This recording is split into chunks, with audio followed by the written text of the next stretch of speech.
Hey guys, it's Jisms Presents here, back with another video. Today we're going to rank the top 10 hitters in baseball. So let's start off with some honorable mentions. I have Rafael Devers, Trey Turner, Freddie Freeman, Nolan Arenado. I think they're all great players, just not good enough to make the top 10. So to start off the top 10, I have Jose Ramirez. He's a great all-around hitter.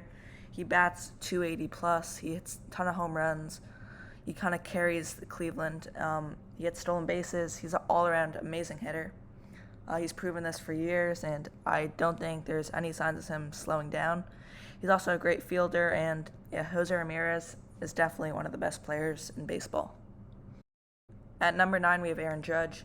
He's a great player. He hits home runs for days. He's an amazing fielder, and he bats high average. He's just an all-around great hitter. He mashes the ball, and although the last couple of years he's slowed down since his rookie year, he's just an amazing player. And last year, he's kind of coming back, and I really think he's going to have an amazing 2022. And I think it's very fair to put him in your top 10. I have him at number 9. So at number 8, we have Mookie Betts. And I think Mookie Betts is a phenomenal player, as well as everyone else on this list. I don't even have to say that. And he could definitely be higher on this list, but I just think with all the talent of who you'll see next up, I don't think I could put him over anyone.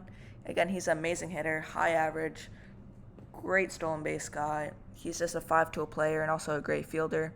You'd love to have Mookie Betts on your team, and I have him at number 8.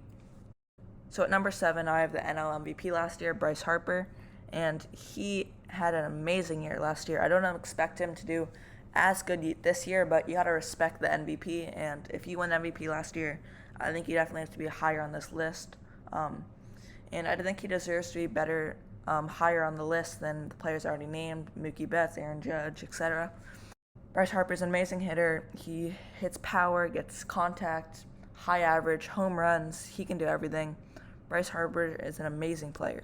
At number 6, I have Vladimir Guerrero Jr., and he definitely could be higher. This might be a little bit disrespectful, but I think with the talent above him, you can't put him much higher, but he definitely deserves to be on this. He almost won MVP last year.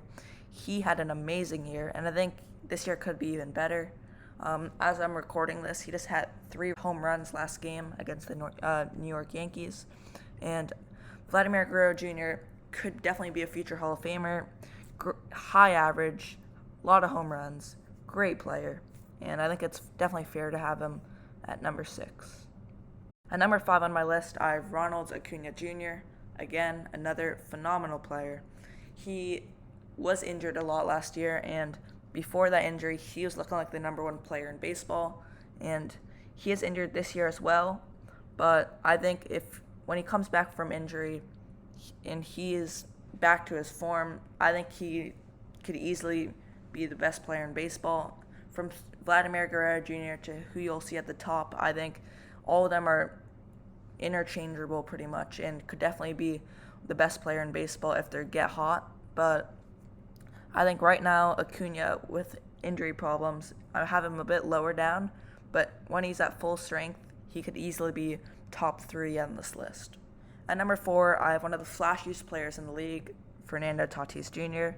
I love Tatis. He's an amazing player, and although his fielding has kept him down a bit, we're talking about hitting here, and his hitting numbers are just insane.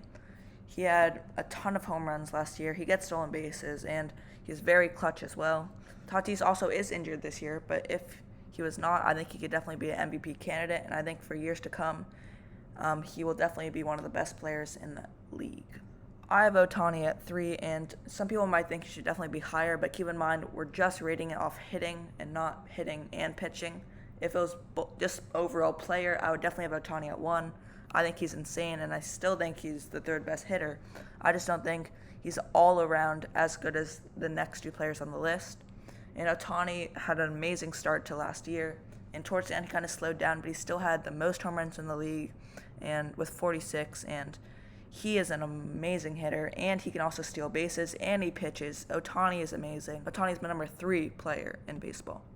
I have Mike Trout at number 2, and it might be a little bit surprising that he's not number 1 on this list, as he has been on my personal list for many years, but his injuries are really causing him to slow down a little bit. But I really think if he was fully healthy, he would be the 2nd best player in baseball.